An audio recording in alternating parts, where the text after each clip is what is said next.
Welcome to Homework Answers. We're going through the textbook C++ Programs to Accompany Programming Logic and Design, 8th edition by Joanne Smith. And in this video, we're covering Lab 5-2. Just make sure you go back and change a couple of these numbers here. The book might have something different, but that's all I've really changed. With this problem, we're trying to write a program that's going to be in like a movie theater, and when guests come out, they can rate the movie with a star rating, and they can either enter a 1, 2, 3, 4, 5. I'm assuming 5 being the best. And the manager at the end of the day, after everyone is, given their input and given the rating to the movie, he's going to come around and he's going to enter a 10, and it's going to exit the program and give him the average star rating for the movie for the day. So that's pretty much what the program is going to look like. We've got our declarations here. So we have the number of stars that each person is going to give. So when somebody comes around, they type in a 4, that's that variable. The average stars, that's obvious. Total stars, so like, all of the stars that have been inputted, we've got one person who's entered a 4, another person that's entered a 5, that's 9. Someone that's given a 3, that's 12. So that's going to be that variable. And then we've got our number of patrons, number of people who have given it a rating. So these two are necessary to find the average. We've got a housekeeping function here where we're going to ask for the person to enter the number of stars they give the movie. And then down here in the detail loop function area, we've got, this might look a little weird here. I'll explain it. What you're going to have, all you really need to have is this line right here, this while num stars does not equal 10. This area where I've got validate input, invalidate input, you don't need this, but I'll explain that in just a minute. You would just have this top line, this area to calculate the total stars. So total stars equals total stars plus num stars. That's what the plus equals means.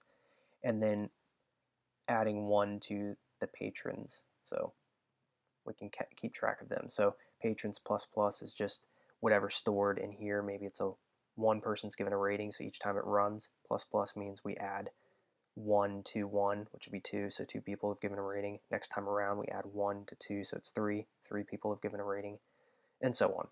And then we have another prompt for the stars. But this right here, we're going to validate the input.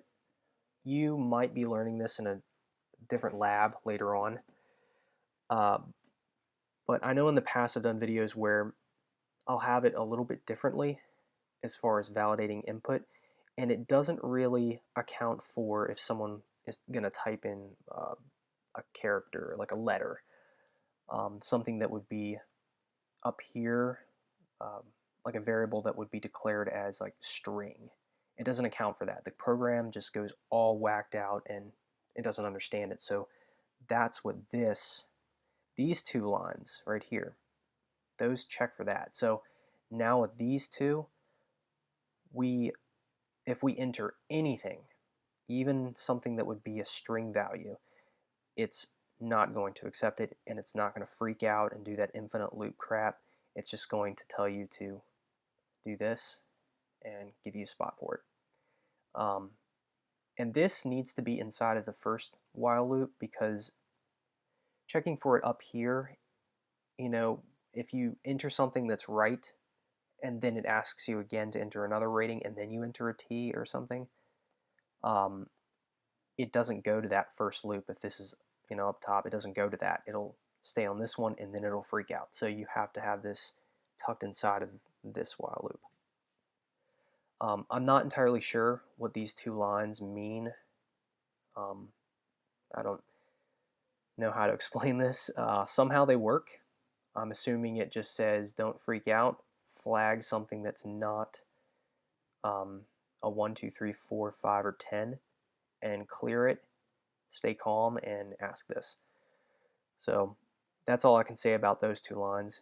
Somehow it works, and I'll show you that in just a minute. But yeah, we've already explained this area, and so after, now you check again. If the manager comes around and enters a 10, we exit the loop, and we do the average stars. That's a very basic math equation there. Total stars divided by number of patrons. Simple math to find the average. In the job function, we're going to output our average star value.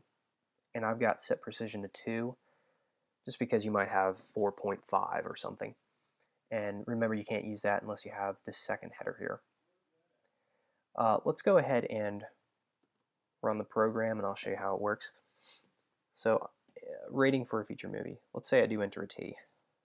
Won't allow that. So 3, 4, let's see, maybe I enter a 7. Oh, that's out of range. 2, 3, let's do a T again. See, program does not freak out because that while loop is tucked inside of this one. Let's do a 5, another 4, and the manager is going to see his average star value is 3.5. And that math should be right, so I think we're good here. Yeah, I don't think there's a whole lot else I can say about this lab. This part was just kind of difficult to figure out. I know some people will tell you to do something like this. Oh, no, not 1. Sin, and then num stars. And they'll do something like that. Oh, stars. This could be beneficial. I found it actually freaked out a lot more than it should. It might be worth it in some other way, but it was a hassle to work with. I didn't see where it was actually doing any good. Like I would type in a valid number, and there would be just it would return to the next line, but there wouldn't be any prompt. And then, it just did weird things. I can't explain it. You'd have to try it yourself. But I found this to work better. And yeah, that's about it. So anyway, good luck, and thanks for watching, and I'll see you in the next video.